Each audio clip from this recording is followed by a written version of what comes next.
What's up, everybody? This is Los Fanboys, the official movie and TV podcast of LRMonline.com. I'm Joseph Jeremy Medina, and today I'm joined by Dave Kozlowski. What's going on, everybody? So, this is another LRM weekend edition where we discuss a topic of the week and what a week it's been, or what a past 48 hours it's been for the DC universe. Not even the DCEU, just DC shit in general, Warner Brothers in general. It's been crazy. So there are a lot of different stories. There's four separate stories. There's a story regarding, I'll run through them really fast. Joker spinoff, The Batman, Harley Quinn and Joker, another movie, yes. Gotham City Sirens, and then maybe a follow-up on The Batman. So I guess that's potentially 5, but mainly 4. So what we're going to do is we're going to run through one at a time, comment as we go, and then kind of give our thoughts as a whole, because we originally were going to just kind of run through a whole timeline, but that would have been confusing, and we wouldn't have been able to comment very well on any of it if we were saving it till the end. So let's just start with the Joker. So it was reported, surprisingly, that the Joker is going to be getting his own standalone movie. Now, it's going to be a standalone origin movie, and it's not going to take place in the DC Extended Universe, so Jared Leto will not be playing this Joker. Furthermore, it's going to be an 80s set gritty crime drama, and in the director's chair is none other than Todd Phillips, and we know him from the Hangover movies, as well as War Dogs, which came out more recently than that. Additionally, in the producer role will be Martin Scorsese, world-famous director, obviously not directing, but producing, so we'll have to wait and see what that means, if it means anything. So pretty much it's going to be its own separate thing, and this opens up, it's going to be a new banner that's going to open up for Warner Brothers, meaning that they're going to start making more movies under this banner that will be stories that take these DC characters that probably exist in the DCEU as well, that we've seen, and they'll have them portrayed by different actors. They'll be standalone stories. We're not going to see any connection between these universes. So, starting with that, David, what do you think about this aspect of the news? Well, I think there's two pieces here that's really interesting. We always hold these movies up, the superhero movies, up against what we call classic Hollywood, right? So we'll see an action scene compared to Michael Mann's Heat, or we'll talk about the crime, the gritty crime stuff of Scorsese and Goodfellas, and we always wonder, how will these movies be made if one of those great directors ever gets involved? Well, here we have Scorsese at a production level trying to influence a DC movie. Whether it's connected or not, I think it's fascinating, because now we can actually see, okay, what does a real master do with this subject matter? Where does he go with it? And, how comic booky does it seem? I'm intrigued to see what happens. Regardless of its connection, I think that's cool. Second, I also think it's really cool that DC is waking up to this Elseworlds idea. That's kind of DC's what-if premise. Now, they haven't named what this new DC banner is going to be that this particular movie goes under, but I think it's really interesting that if they do adopt something like Elseworlds, that opens the door. I mean, DC could tackle things like Gotham by Gaslight or Superman Red Son, Kingdom Come, some of the great kind of standalone one-off DC stories, and they could brand it under this without any worry of collision or confusion, I think. To me, both things sound really interesting. Do you think audiences are smart enough? Or let me try that again. Yeah. Audiences, are they smart enough? I'll go with it. Are audiences smart enough to differentiate between two universes, or maybe not even two universes, but the DCEU and all these other films, which all exist in their own universes, their own respective universes? Will this be confusing for those who aren't into comic books, for the mainstream? I don't think so. We have the example of Logan from earlier this year. That was clearly an X-Men movie, but it was out of continuity, and no one complained about it. I didn't hear any real concern. What I always heard was it was a really good movie, and that was the most important part to people. So maybe this Elseworlds premise will free the developers up and free the filmmakers up. Just focus on making a good goddamn movie. Does it turn into a trilogy or franchise? Maybe, but at least they don't have to be beholden to continuity. And in that sense, I think it's really smart. And I don't think audiences will have a problem figuring that out. See, I somewhat agree. I agree that it's a great idea, and not being linked, stuck, or handcuffed to an existing universe really opens up the floodgates. So much cool stuff can come of this that I think audiences are going to be confused. I know, because Logan, that had Hugh Jackman. Like, if it didn't have Hugh Jackman, people would be like, what? I don't understand what's going on. Is it the same thing or is it not? And I know people who were still confused by Rogue One. They still thought that it was a Star Wars movie, had no idea what the hell was going on. And I remember back when The Dark Knight came out, people thought that that was a Batman ripoff. Some people, not a lot, but some people had thought that that was a Batman ripoff. So there are obviously going to be audience members who are confused by this. And I wonder if it's going to be increasingly confusing because it's like, wait, the MCU is all one thing, but then the DCEU kind of has several little things, but then like the Fox Marvel universe, it's like just whatever. So I think the audience's affinity is kind of wearing thin with these types of things. So I'm interested to see what's going to happen. I still think it's a great idea because they could do a movie like this for like $50 million, and make their money back easily and not have to tap into those super mainstream audiences as much as they would for, $150, $200 million blockbuster, which I don't think this should be. Well, and there's a really interesting dilemma potentially in this Joker movie, which is we've always seen the Joker and the Batman relatively close in age. Maybe there's a 10-year gap depending on whether it's the Cesar Romero version or the Jack Nicholson version. But regardless, they're roughly the same age, which implies that Bruce Wayne is in this world in this new Scorsese Joker film somewhere. How do they handle that, or do they not handle that? I mean, if you look at the Gotham series on Fox, they played around with a younger Batman, but the problem with it is the younger Bruce Wayne, it just confused the storytelling because they were pivoting between this is the Bruce Wayne story for a little while. Now it's the crime story for a little while. Now it's the cop story for a little while. And I think that at some level they've got to address that because that will create confusion or at least leave people wondering. It's a good point. So moving on from there, we have more Joker-related news. So it has been reported that there's going to be a Joker and Harley Quinn movie. Now, unlike the other Joker movie we were just talking about, this is going to be it's not clear if it's going to be a continuation. Probably is, but it's not clear. It's going to take place within the DCEU. And as such, Jared Leto and Margot Robbie will be reprising their roles from Suicide Squad, where they played the duo. And it's going to be like sort of a crime love story. Some people mention it to like When Harry Met Sally on some drug that I don't know. Anyways, basically on acid, or not even acid, that's not even the right word, but on something basically gone wrong. So that's pretty interesting to hear, and the fact that it's going to be, it's going to continue the DCEU continuity is also very interesting to me. Furthermore, there are rumors surrounding Gotham City Sirens. Now, if you don't remember, back, I think it was last October or maybe November, around then, Gotham City Sirens was announced that David Ayer, who directed Suicide Squad, would be directing. Margot Robbie, who plays Harley Quinn, she would be producing and starring in the role. And they would also have Poison Ivy and Catwoman.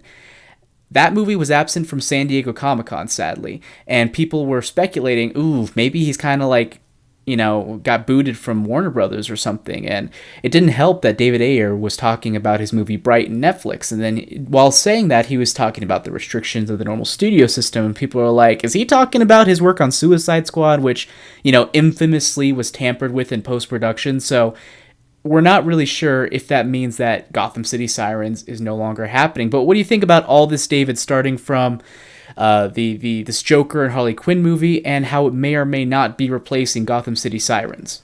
Yeah, it's a mess, and you're right. There's at least 10 stories embedded in this story. Just talking about David Ayer for a moment, with everything positive that he said about Bright and working with Netflix, and then everything in the past we've heard that was negative about Suicide Squad and that development, it makes me wonder if we're going to get an announcement from Ayer that he signed some exclusive deal with Netflix in the coming months. I wouldn't be surprised if he's off of DC in general. I mean, we know he's not doing Suicide Squad. I wouldn't be surprised if they dropped this Gotham City Sirens movie. And on the other side of it, this really feels like filmmaking by committee. It feels like there's a lot of executives making decisions on what they think is testing well and what they think will make them the biggest revenue as opposed to making the best film in this universe. So just those two facts aside, I'm getting more confused. And then you throw Leto in the mix within days of this Scorsese announcement. I don't see DC doing themselves or Warner Brothers doing themselves any favors with this much noise about these same few characters and storylines. I mean, you've been reading this, paying very close attention to it. Are you understanding all this? Is this making sense to you? In what way? I think it's making sense to me. Like, I understand the logic behind it. And actually, I think this is brilliant. This whole thing is brilliant to me. As we mentioned, I love the fact they're no longer constrained. In Warner Brothers, it's historically considered a director focused studio. That's kind of what they do. That's why Nolan had such great Dark Knight movies. That's why Ben Affleck was able to do such great work with him as well. They really give in to the vision of the director within some bounds, I'm sure. But and more recently with the DC movies, they found like we can't really be that way because we're trying to make a cohesive universe that everybody likes.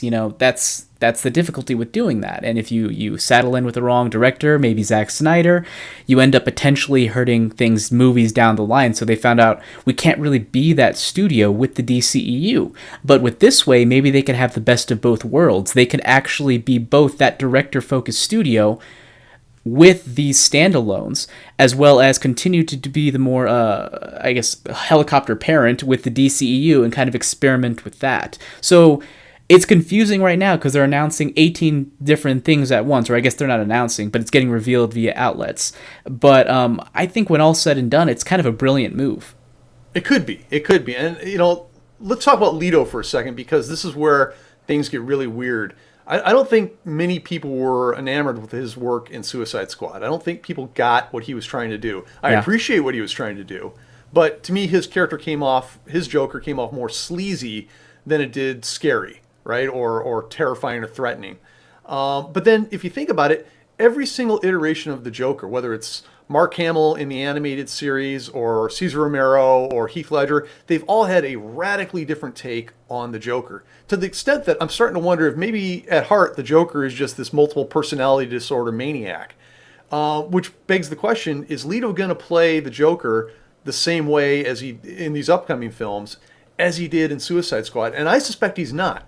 My guess is he's going to take a completely different take on the Joker and go in a completely different direction. Frankly, I hope he does, because I didn't particularly enjoy that version in Suicide Squad. But I don't know what to expect out of this. I know Leto is a fantastic actor, but I can't believe that executives and Jeff Johns at WB were saying, yeah, we need more of that version of the Joker. I mean, what are your expectations for this character? I expect that he will be the same, or he'll be similar but expounded upon. I actually really liked the Joker. I liked his interpretation. Oh, he was terrifying. You have no idea what he was going to do next.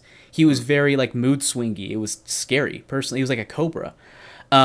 And I really liked that. It was very unpredictable. It was very different from anything we had seen before, which was something we needed following Heath Ledger's Joker, which was iconic. Mm-hmm. I'm not saying it was as good, but I really enjoyed it. He was just woefully underutilized. He didn't have enough screen time in Suicide Squad. If they allow him to get developed more and us to see more of what's going on, maybe not necessarily delve into his head, but at least see something, I'd be more interested in seeing what they can do with it. I actually really liked it. Yeah, I could see. I'd read that there's a lot of stuff that was left on the floor. There were limitations, obviously, with the script, and we know that Ayer had to write the script in 6 weeks based on what we've read. So, right. Yeah, maybe with more lead-up time, maybe with more thought given to the character, maybe with more emphasis on the character, it can be something different. I hope so, because I didn't get what Leto was doing, but at the same time, I understood what he was trying to do. Yeah. So moving on from that, I think really quick, David Ayer, I have no idea what to expect. I suspect that Gotham City Sirens, I think the two are unrelated. I think Gotham City Sirens didn't work.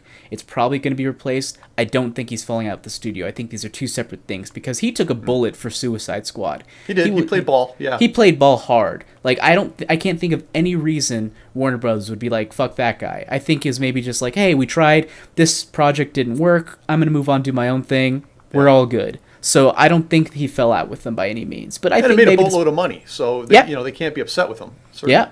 So I think they're just going to go their separate ways, which is fine. Now moving on, we also had kind of a huge bombshell, which turned out to be not as much of a bombshell as we thought. So The Batman. This is the Matt Reeves movie that we all know about, that has been not in production. It's been in development forever, that Ben Affleck was originally attached to and then dropped out. And everyone's like, is he actually going to be the Batman, or isn't he going to be the Batman? Because he seems to be distancing himself more from this universe. There was a quote from an interview last month that no one really picked up on until yesterday at this point, or 2 days ago. And it had Matt Reeves saying that this is going to be a Batman movie that's not a part of the extended universe. Now, everyone ran with that, including us, saying, oh my god, this is no longer in the DCEU. That's fucking crazy, because it's crazy. Because this is a film that we had been assuming would be a natural extension of Justice League. It's also a movie that we were not sure whether or not Ben Affleck would be a part of, as I mentioned before, and if it's going to be outside of this universe, it was like, is this just a smokescreen so that Ben Affleck can leave this universe scot-free? We weren't incredibly sure yet, but Matt Reeves kind of just freaking threw a wet blanket all over our speculation and said, yes, it will be part of the DC universe. So, David, what do you think about all of this, including Matt Reeves being a total downer at the end of it? Yeah, my first reaction reading it from the other day was, what the fuck? Same as you and probably everybody else. You know, I thought, all right, WB and DC are screwing it up again. But in light of this new update by Reeves, I think that, yeah, it's still on track. But let's step back for a second. Ben Affleck's leaving. Whether he leaves after Justice League, or he leaves after the first Batman, or he leaves after a third Batman, who knows? He's going to leave at some point. And DC's got to have a plan for that. I mean, you can't extract Batman from the DCEU and still call it a DCEU. He's too central, he's too important, he's too critical. So there's got to be a plan for life after Affleck. And it begs the question, where does that take place? Does that take place in Justice League? Does that take place in the Batman? And with those being connected by virtue of the DCEU, it's going to make it really troublesome for either Reeves or Whedon or whoever's directing Justice League 2 to figure all this out, because at some point, Affleck's decision has repercussions on the whole of the DCEU. At least that's my kind of 50,000-foot perspective. So what do you think this means for the DCEU as a whole? Do you think that they're planning their escape route, as we probably thought yesterday when we thought that the Batman wasn't a part of it, or do you think it's actually still going to happen in, alongside the not DCEU films? I think you and I may disagree here, but my position on this, and I've given this a lot of thought, probably more thought than I probably should have given to it. I think the DCEU is dead, and I think it's a good thing. I think that after Justice League comes out, and after they've gotten 2 or 3 or 4 weeks of revenue, that they're going to announce that they're just going to stop messing with the DCEU, or they're going to do it in a very, very, very limited way. Maybe the Justice League becomes the DCEU, and maybe they do the odd spin-off of it. But I think all these other solo series, whether it's Shazam or Nightwing or Batgirl or whatever else the fuck they're thinking of, will exist outside the DCEU, which gives them the freedom to play around more in this Elseworlds premise, where they can do a Cold War Wonder Woman, or that they can do, Green Arrow meets the Atom in some standalone movie that doesn't fit anything, but is just a really good script and they're really excited about it. I think that, Marvel has proven that maybe Marvel and Star Wars are the only two viable shared or cinematic universes out there, and I think maybe Hollywood's going to finally recognize this after the beatings they've been taking over the last couple of years trying to force these universes. And I think the DCEU, while a good idea to be a shared universe, I just think it's too complex. They have too many characters and too many stories they want to tell, and continuity is just getting in the way, and it's going to end up being filmmaking by committee again.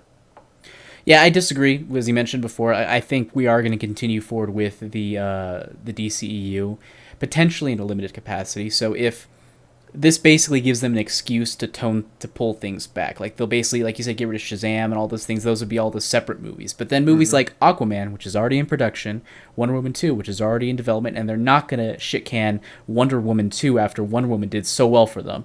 Maybe a couple other movies may continue the DCEU in a more low-key form, but that the smaller ones may end up being, just standalones altogether, kind of like what you were talking about. So I think both will exist. But DCEU, if Justice League fails, will be reduced in scope. If it succeeds, however, I think it will continue on as planned, and that we'll still see a lot of great movies from it. Hopefully, let me ask you this question: Yeah. Do you consider James Bond a universe? No. But there's been 25 James Bonds. But they're not in the same universe. But they all exist, and it's all James Bond throughout all of them. It's just different iterations of Bond. Yeah, but they also contradict each other. There's not a continuity between them, for most of them at least. There's a thin continuity at best, right? At It's best, yeah. Right. There's no continuity. They take place in different eras. They, some have the same villain. It's just it doesn't, no. But that's the thing, is that consequently, because of that, and I agree with you, I don't think there is a universe with James Bond. It just frees them up to tell whatever stories they want. And they've picked and chose what bonds they're going to tell and what stories they're going to tell, which is why Spectre was such a weird one, because it was like a throwback to 25 years ago that just didn't totally make sense with what they had been doing in the previous two films, where it seemed like they were kind of setting up a bit of a universe. So I think I think the truth is somewhere between you and I. I think that there is still going to be a DCEU, but I think it's going to be scaled back. I think they're going to put probably more emphasis in their Elseworlds thing if one of those Elseworlds premises, like the Scorsese thing, really take off. Let's say the Scorsese thing comes out and it does terribly, well then that wasn't terribly risky in the sense of they didn't set up a bunch of other films based on that. I'll give DC credit for this. We're talking about DC and there's no DC movie out there. So they've actually managed to maybe unintentionally get the marketplace really talking about DC movies, even though it's under the context of being just kind of a mess right now. Yeah, it's kind of crazy, and I'm sure more news is going to come in the next few days. I bet you this news fucking dropped right now while we were talking. So absolutely. But so yeah, that wraps it up for now. We're kind of over the time, but it's a crazy situation that we're probably also going to be talking about in next week's weekly podcast. I don't think this is the last we're going to talk about it at all. It's all interesting stuff, and I want to hear what other hosts have to say about it as well. But Definitely. For now, we'll close out. Where can people find you, David?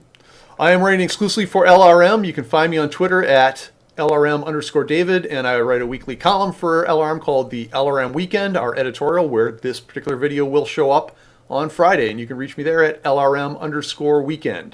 And you can find me at Jam the Writer on Twitter. You could also follow us at facebook.com/LosFanboys, or like us on Facebook, and you could follow the LRM site at LRM_exclusive.